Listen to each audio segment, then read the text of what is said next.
Ahora vamos a hablar de la relación que existe entre el retorno del capital invertido y el costo de este capital o de estas fuentes de financiamiento. En otras palabras, vamos a comparar el ROIC versus el WACC. Esto es muy importante porque al final, digamos que las métricas de retorno no se pueden observar o no nos dicen mucho si es que las miramos únicamente, digamos, como un número y no dentro de un contexto. ¿A qué me refiero? ¿Cómo sabemos que un retorno sobre un capital invertido, es decir, un ROIC, que bien podría ser un ROE o cualquier otra métrica de retorno, cómo sabemos que esa métrica de retorno, ese número, ese resultado obtenido, es suficiente, es satisfactorio, es realmente un número que nos permite cubrir nuestros costos de capital? Y es que cuando nosotros estamos analizando, digamos, estos indicadores, bien podemos tener un resultado de 20, 25%, 30%, 15%, cualquiera que sea el número. En realidad no nos dice nada porque recordemos siempre que el retorno está ajustado al riesgo. Entonces, un número que aparentemente parece bueno porque es un número relativamente alto, puede ser que esté asociado a un riesgo relativamente alto. Entonces, ¿esto qué significa? Un retorno, por ejemplo, del 30% en un negocio en un año en términos de ROIC, suena bastante atractivo, ¿no? Sin embargo, podría esconder un riesgo alto. Entonces, la pregunta sería, ok, ¿cuál es el costo del capital que se invirtió en esta operación? Y cómo este costo se compara con este retorno obtenido. Y ahí es donde nos llevamos, digamos, nuestro análisis a la pregunta de cuál es el costo de este capital invertido. Y el costo de este capital invertido lo podemos, digamos, lo podemos cuantificar desde un punto de vista bastante práctico, simple, con lo que se llama el costo promedio ponderado del capital o WACC. La idea es más o menos hacer una comparación. ¿Y por qué digo más o menos? Ahora vamos a ver cómo esta comparación puede tener ciertos problemas de corto plazo particularmente, pero cómo nos puede ayudar de una u otra manera a entender más o menos cuál es la dirección de la rentabilidad del negocio o hacia dónde nos estamos yendo en el mediano a largo plazo y si es que vamos a lograr cubrir este costo de capital. Este punto es muy relevante porque al final, al final en los negocios, el objetivo es que los retornos obtenidos, que vendrían a ser como, digamos, desde un punto de vista simple, ¿no? Si nosotros tenemos una evaluación y la evaluación tiene como mínimo de nota probatoria, la nota 10, lo que nosotros requerimos es sacar más de 10 para poder aprobar esa evaluación. Esa es básicamente la historia de la comparación entre ROIC y WACC. WACC es esa nota mínima exigida para poder aprobar la evaluación y el ROIC vendría a ser la nota resultante al momento de dar esa evaluación. Entonces, como decíamos, la idea es tratar de entender cómo a lo largo del tiempo una compañía se encuentra camino a esta fase de retornos donde estos retornos logren cubrir estos costos de capital. ¿Con esto qué quiero decir? Supongamos que estamos analizando una compañía que en el presente, en el hoy, se encuentra en una etapa donde el ROIC no logra superar a su WACC. Es decir, estamos en una etapa de crecimiento inicial. ¿Qué nos podría estar indicando esto? Nos podría estar indicando que en el hoy esta compañía, si bien se está acercando a la rentabilidad, evidentemente aún no se encuentra en este punto del tiempo, en donde el ROIC y el WACC se igualan, se equiparan, pero donde en algún momento el ROIC va a empezar a superar al WACC. En el presente nos encontramos en una situación donde el ROIC aún no logra cubrir el costo de capital siguiendo con nuestra analogía, nos encontraríamos con una nota, digamos, por debajo de la nota mínima para poder aprobar la evaluación. Pero esto no significa que la compañía o que el proyecto deba ser descartado, ¿no? Por eso decía, más o menos nos da una idea de hacia dónde vamos. Y es que el punto es que el retorno de un negocio lo tenemos que ver dentro de un contexto, ¿no? Si nos ponemos a analizar en concreto qué es lo que estamos diciendo con esto, estamos diciendo que el EVA o el Economic Value Added, que vendría a ser la comparación entre ROIC y WACC, tiene pues un sesgo de corto plazo. Pero para seguirnos digamos, con nuestro ejemplo, analizando esta situación, en el presente nos encontramos con un ROIC que no logra superar este costo de capital invertido. Como decíamos, tenemos que leerlo dentro de un contexto. Y es que al final los inversionistas, cuando toman sus decisiones, lo que hacen es analizan el presente, analizan el pasado, pero nos enfocamos en lo que va a ocurrir en el futuro. Y en este caso en particular, lo que podemos decir es que el EVA es una herramienta que evidentemente nos ayuda a manejar la gestión, sin embargo puede caer en una visión de corto plazo. Esto en base al ejemplo que acabamos de ver, porque en el hoy, lo que nos estaría diciendo el EVA es que este proyecto, esta compañía estaría destruyendo valor, por lo cual deberíamos descartar, deberíamos paralizar el proyecto, deberíamos, digamos, dejar esa inversión. Sin embargo, lo que puede estar ocurriendo es que este ROIC, este comportamiento, este camino, esta tendencia hacia la rentabilidad está reflejando una larga maduración. O sea, ¿qué queremos decir con esto? Queremos decir que lo que podría venir en las siguientes etapas, es decir, la expectativa futura del inversionista, podría ser que la compañía se encuentre en, en esta etapa donde el ROIC y el WACC se cruzan y luego el ROIC pasa a superar al WACC durante varios periodos, durante varias etapas. Puede ser, digamos, principalmente durante la etapa madura de crecimiento. Eso quiere decir, digamos, que en términos de EVA, esta compañía se encontraría en la etapa de creación de valor. Como bien sabemos, esta etapa de creación de valor tiene sus límites, es decir, las compañías no pueden crear valor de manera permanente, indefinida. Por presiones de la industria, por presiones de tecnología, la rentabilidad va a volver a caer, probablemente va a volver a equiparar el costo de capital, y luego de ello lo que hacen las compañías es entran en este loop de querer regresar a este punto, ¿no?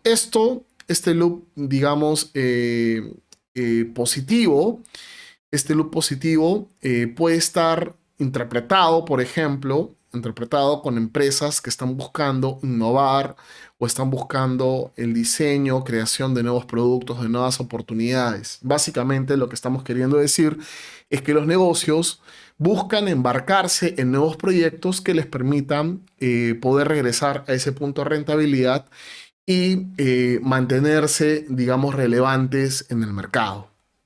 Entonces, como bien estamos diciendo, el WACC nos indica ese punto mínimo, ese piso que debemos lograr en términos de retorno. En otras palabras, es una herramienta de gestión y por eso que tenemos que leer juntos el indicador del ROIC con el WACC que finalmente nos indica este costo del capital invertido.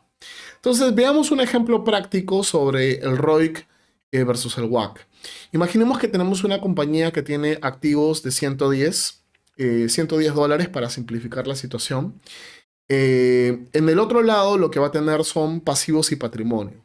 Vamos a imaginarnos que en términos de pasivo tiene 70 dólares y en términos de patrimonio tiene 40. Entonces, al final lo que tenemos es, por un lado, los activos que son los usos, y por otro lado tenemos las fuentes, ¿no? Las fuentes de financiamiento. Que en este caso tenemos una fuente que son los accionistas, que han puesto 40 dólares, y por otro lado son las obligaciones con terceros, que vendría a ser el pasivo, que representan 70 dólares.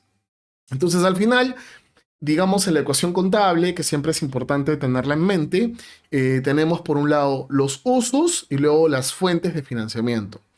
Aquí es donde viene la parte interesante, ¿no? Aquí es donde viene la parte interesante. En términos de los activos, ¿no? O de los usos, tenemos que marcar una primera diferencia, ¿no? Decíamos que tenemos activos por 110, pero luego tenemos que discriminar los activos operativos, que en este caso son 100, de los activos no operativos, que en este ejemplo son 10, que representan la caja. ¿Por qué la caja no es un activo operativo? Porque es cash, es efectivo que aún no he invertido en ningún activo que me esté generando un flujo operativo.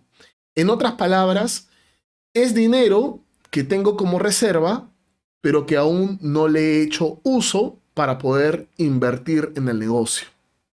Algunos me podrían decir, bueno, ¿y qué pasa cuando estamos en un negocio financiero? Bueno, cuando estamos en un negocio financiero, evidentemente la caja se convierte en un activo operativo. Pero usualmente, por ejemplo, en una empresa de manufactura, en una comercializadora, especialmente en estos tiempos donde las transacciones son principalmente electrónicas, con tarjetas de crédito, la caja vendría a ser, pues, capital que tiene el negocio, ¿no? Parte de los activos totales, pero en términos de activos operativos no estaríamos hablando de un activo operativo, habla la redundancia. Entonces, esto es lo que está ocurriendo en el lado de los usos. ¿Qué ocurre en el lado de las fuentes? Decíamos que teníamos los pasivos y que teníamos el patrimonio. El patrimonio se mantiene constante, $40, pero en el pasivo vamos a hacer unas pequeñas modificaciones.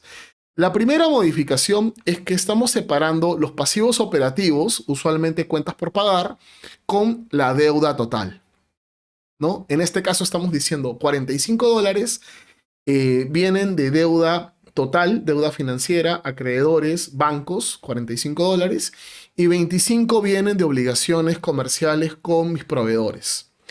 Pero además estamos haciendo una diferencia adicional. Estamos pasando estos $10 de caja al lado de las fuentes. Estamos diciendo que esta caja se va contra la deuda total y resulta en lo que llamamos la deuda neta. Entonces, lo que hemos hecho simplemente es tomar los 45 de deuda total, le hemos restado la caja y con eso hemos llegado a una deuda neta de 35. Con ello lo que ocurre es que nuestra figura se reduce. Como bien podemos ver, hemos quitado caja en el lado de los usos, es decir, nos hemos quedado únicamente con los activos operativos en 100, y en el lado de las fuentes hemos hecho exactamente lo mismo al restársela a la deuda total y con ello nos hemos quedado con la deuda neta. Entonces tenemos 100 de activos operativos y en el otro lado tenemos patrimonio en 40, más deuda 35, más pasivos en 25, tenemos 100. ¿Esto qué significa? Significa que básicamente lo que estamos diciendo es que el capital invertido, el capital invertido no es igual a los activos operativos. O sea, primero, los activos totales, no necesariamente todos los activos totales son activos operativos. Este es un concepto que ya hemos revisado anteriormente. Entonces tenemos luego los activos operativos, pero estos activos operativos, digamos que han sido financiados primero con el capital invertido en el negocio y luego a través de pasivos operativos. O sea, si nosotros nos damos cuenta, estos 100 vienen a ser iguales a los 25 de los pasivos operativos, a los 35 de la deuda neta y a los 40 del patrimonio. Pero ¿qué es lo que estamos diciendo al decir que el capital invertido es solamente 75? Es decir, la suma de patrimonio más deuda neta. Que los pasivos operativos que tienen su origen en relaciones comerciales con proveedores no forman parte del capital invertido porque nuestros proveedores no han invertido en nuestro negocio. Es decir, hemos generado estos pasivos operativos, hemos generado esta obligación con proveedores, pero no es parte de la inversión del negocio.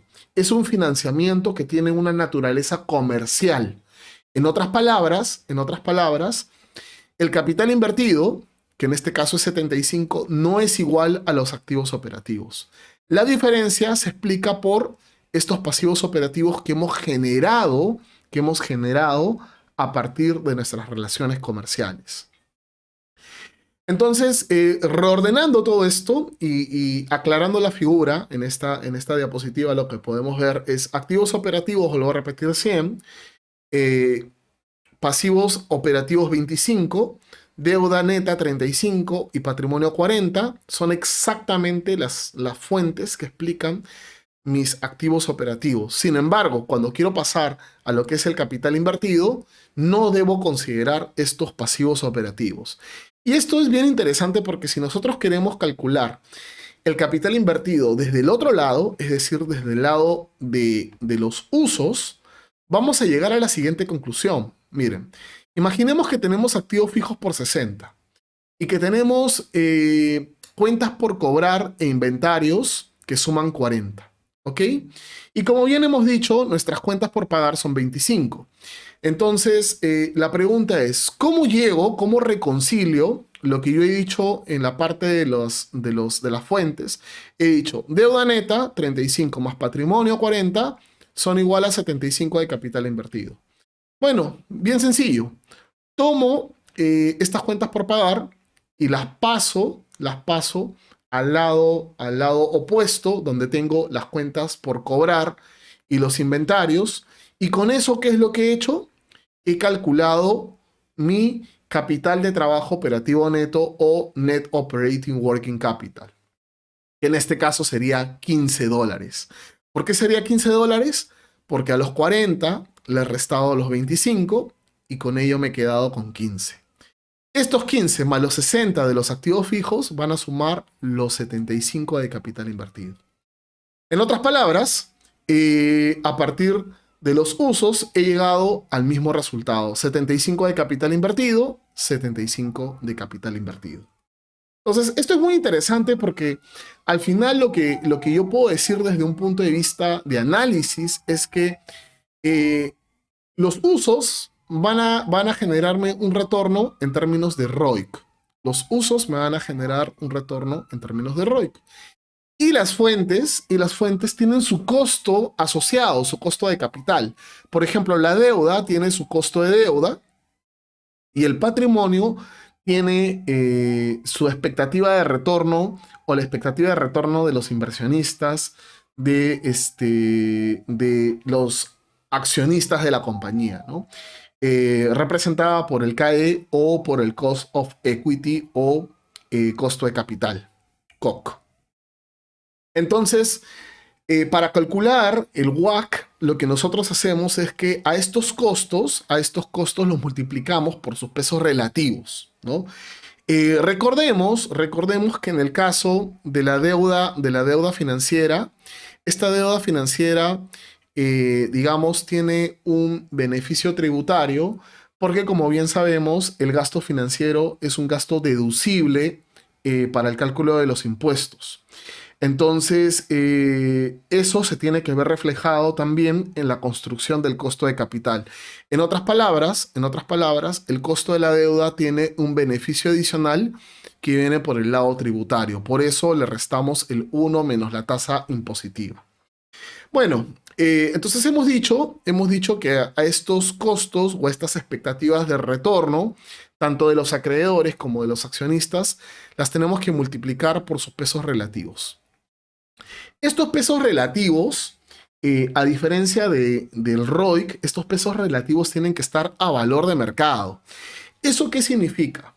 Significa que en el momento que yo calculo estos pesos, tengo que considerar que el patrimonio inicialmente se encontraba a valor contable. Entonces, ¿qué tengo que hacer? Tengo que llevar el patrimonio a valor de mercado, a un market cap, ¿no? Para eso, como sabemos que antes tenemos el patrimonio a valor contable, vamos a revisar un poco cómo funciona esta mecánica. Y es que el valor contable o valor en libros es básicamente el número total de acciones multiplicado por el valor en libros de estas acciones. Usualmente es $1, un sol, un número bastante simple, fácil de recordar, ¿no? Entonces se multiplica este número por el total de acciones y con eso se llega pues al valor en libros. Como estaba mencionando, imaginemos que en este ejemplo, pues el valor por acción en términos nominales es de $1. Multiplicado por 40 acciones, lo que tenemos es un valor en libros de $40. Ahora imaginemos que tenemos pues una empresa que cotiza en bolsa y en consecuencia el precio de cotización en bolsa va a diferir, imaginemos que difiere, que es lo usual, es lo que comúnmente sucede, va a diferir de este valor nominal o de este valor en libros.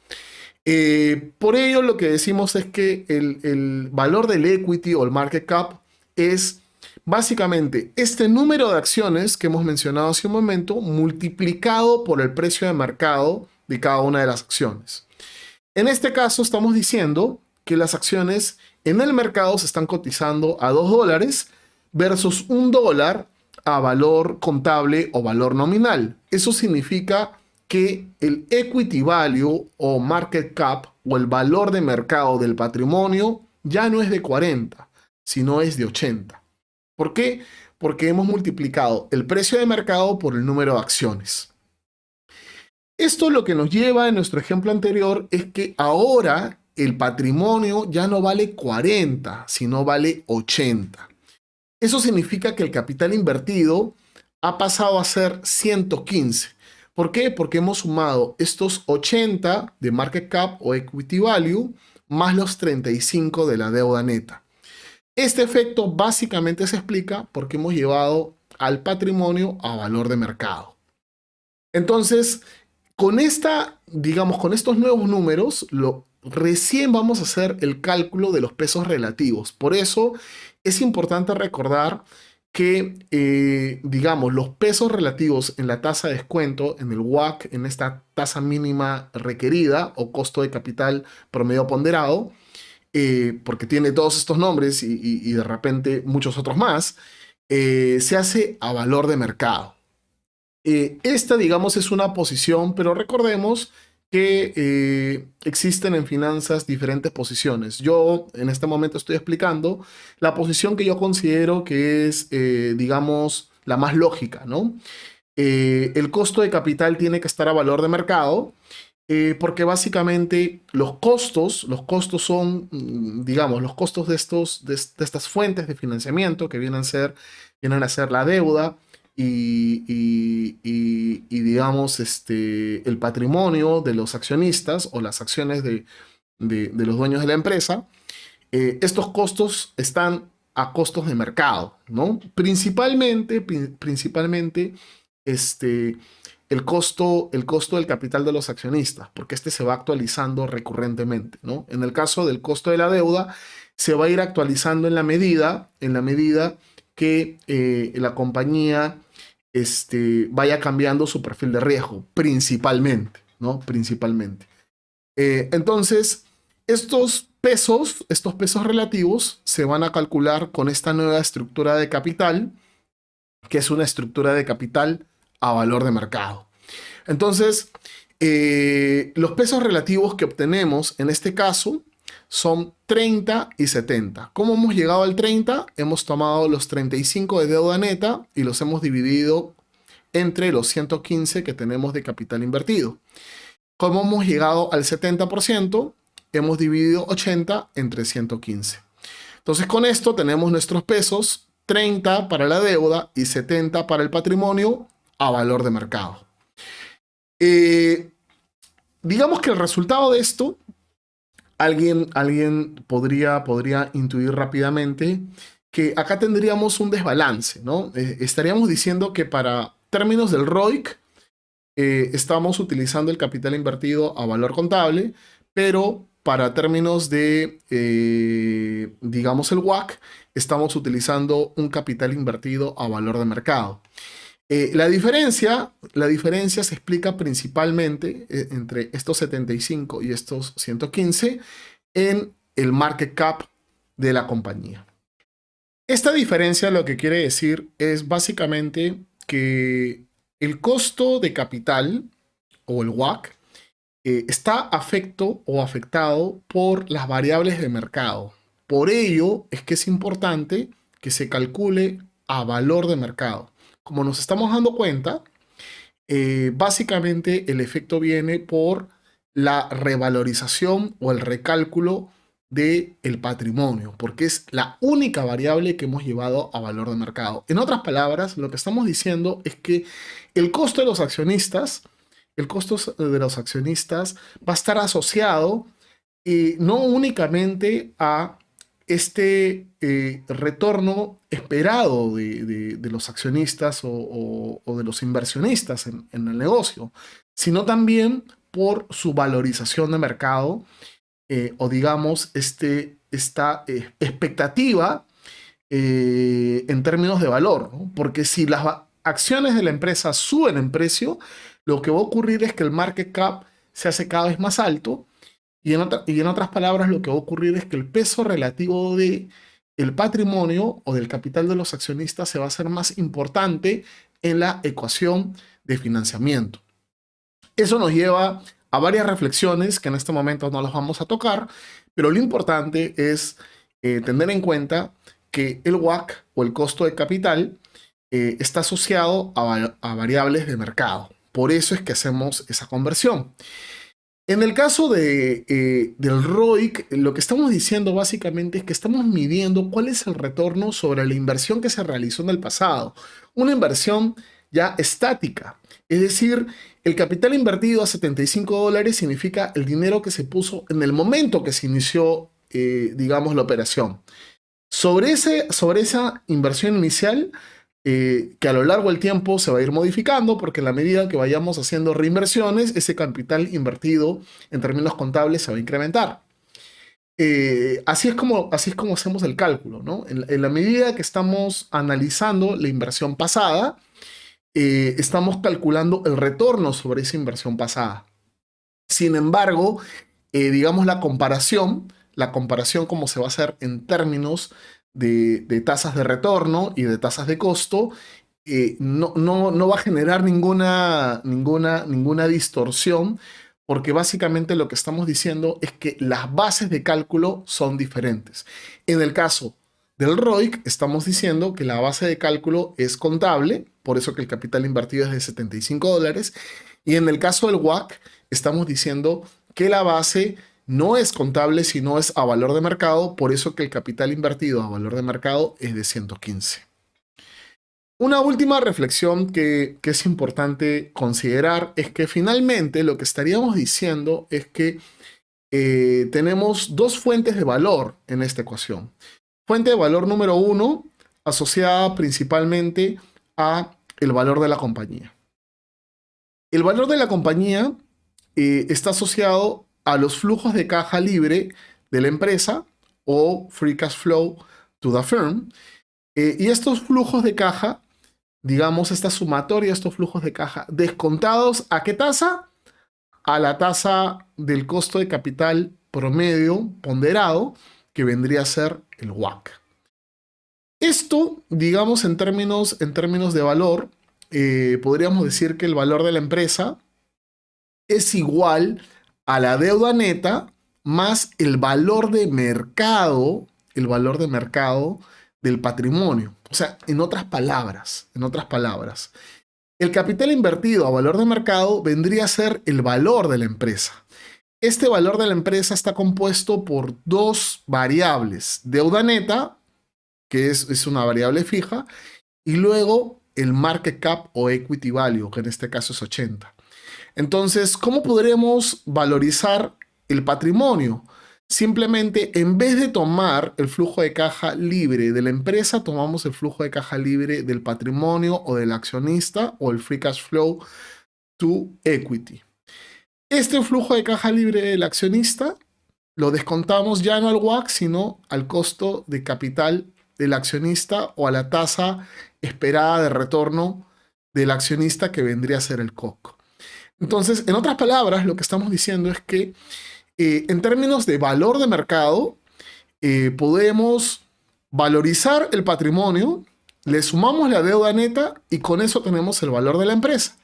O también podríamos decir, bueno, no parto yo mejor del valor de la empresa y le resto la deuda neta, con ello llego al valor del patrimonio. Entonces, básicamente son dos ecuaciones que conversan y que nos dicen o nos llevan al mismo lugar.